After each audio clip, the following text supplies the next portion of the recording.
Hello friends, welcome back to my channel. Today recipe cake అండి. ఎగ్తో చాలా స్పంజీగా ఈజీగా ఏ oven లేకుండా బీటర్ లేకుండా ఇంట్లోనే ఈజీగా చేసుకోవచ్చండి. బేసిక్ కేక్ అండి. ఈ కేక్ వస్తే క్రీమ్తో చాలా చాలా ఈజీగా చేసుకోవచ్చండి. ఇంట్లోనే హెల్తీగా చేసుకోవచ్చు. ఇంత స్పంజీగా రావాలంటే పర్ఫెక్ట్ కొలతలతో నేను చేసినట్టు చేయండి. చాలా చాలా బాగా వస్తుందండి.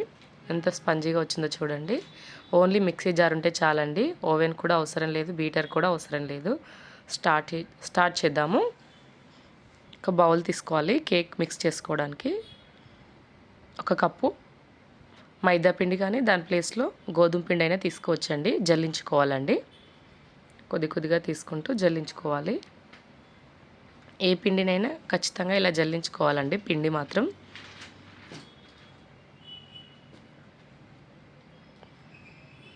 కొద్దిగా బేకింగ్ సోడా అండి, 1/2 teaspoon. 1 tablespoon baking powder వేసుకోవాలండి. 2 కూడా జల్లించుకోవాలండి. పించ్ ఆఫ్ సాల్ట్ వేసుకోవాలండి కొద్దిగా. 1 కప్పు పిండికి 1/2 కప్పు చక్కెర వేసుకోవాలండి, మీ స్వీట్నెస్ తగ్గట్టు. నేను 2 ఎగ్స్ తీసుకుంటున్నానండి. మీ ఇష్టం 3 అయినా తీసుకోవచ్చు. ఎగ్స్ ప్లేస్లో కర్డ్ అయినా తీసుకోవచ్చండి. 1/2 cup. 1/2 cup refined sunflower oil తీసుకోవాలండి. పల్లి నూనె అయితే స్మెల్ వస్తుందండి. మరో పక్క ఒక గిన్నె తీసుకొని కేక్ బేక్ చేయడానికి కొద్దిగా ఆయిల్ గ్రీస్ చేసుకోవాలండి. చుట్టూ మొత్తం కొద్దిగా మైదా పిండి అయినా గోధుమ పిండి అయినా వేసుకొని డిప్ చేసుకోవాలండి. మొత్తం గిన్నె కింద పట్టే విధంగా ఇలా స్ప్రెడ్ చేసుకోవాలి. దీని పక్కన పెట్టుకోవాలండి. మరో పక్కన మీడియం ఫ్లేమ్లో మంటను పెట్టి ఒక కేక్ బేక్ చేసుకోవడానికి ఒక గిన్నె తీసుకొని అందులో ఒక స్టాండ్ పెట్టుకోవాలండి. పెట్టుకొని మూత పెట్టుకోవాలండి. ఒక 10 నిమిషాలు లో ఫ్లేమ్లో దాన్ని బేక్ చేసుకోవాలండి. హీట్ అవ్వాలండి అది లోపల మొత్తం. ఇప్పుడు మనం ఇక్కడ పిండి మిక్స్ చేసుకుందామండి. బేకింగ్ సోడా బేకింగ్ పౌడర్ వేసాం కదా, పిండిలో కలిసిపోయేటట్టు చేసుకోవాలి మొత్తం ఇదంతా. ఇప్పుడు మనం మిక్సీ చేసుకున్న ఈ మిశ్రమాన్ని ఇందులో వేసుకోవాలండి. ఎగ్గు, నూనె, చక్కెర వేసుకున్నాం కదండి, దాన్ని బాగా ఇలా బ్లెండ్ చేసుకొని స్మెల్ రాకుండా వేసుకోవాలండి. ఇలా ఉండలు లేకుండా ఒకే డైరెక్షన్లో విస్కర్తో కలుపుకోవాలండి. మీ దగ్గర స్పాచులా ఉంటే దాంతోనైనా కట్ అండ్ ఫోల్డ్ మెథడ్లో కలుపుకోవచ్చు. కేక్ మిశ్రమానికి తగ్గట్టుగా కొద్ది కొద్దిగా పాలు వేసుకుంటూ కలుపుకోవాలండి. లూజ్గా ఉండదు, అలానే మొత్తం జారుడుగా ఉండదండి. ఈ కన్సిస్టెన్సీలో ఉండాలండి. ఇలా ఉంటే పర్ఫెక్ట్గా వచ్చినట్టేనండి. ఉండలు లేకుండా కలుపుకోవాలి. ఎగ్ స్మెల్ రాకుండా కొద్దిగా వెనిలా ఎసెన్స్ వేస్తున్నానండి.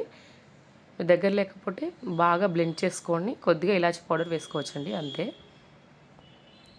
దీన్ని కూడా బాగా కలుపుకోవాలండి. ఒకే డైరెక్షన్లో కలపాలండి కేక్ మిశ్రమాన్ని. ఎప్పుడైనా కానీ మనం రెడీ చేసుకున్న బౌల్లోకి ఈ కేక్ మిశ్రమాన్ని వేయాలి.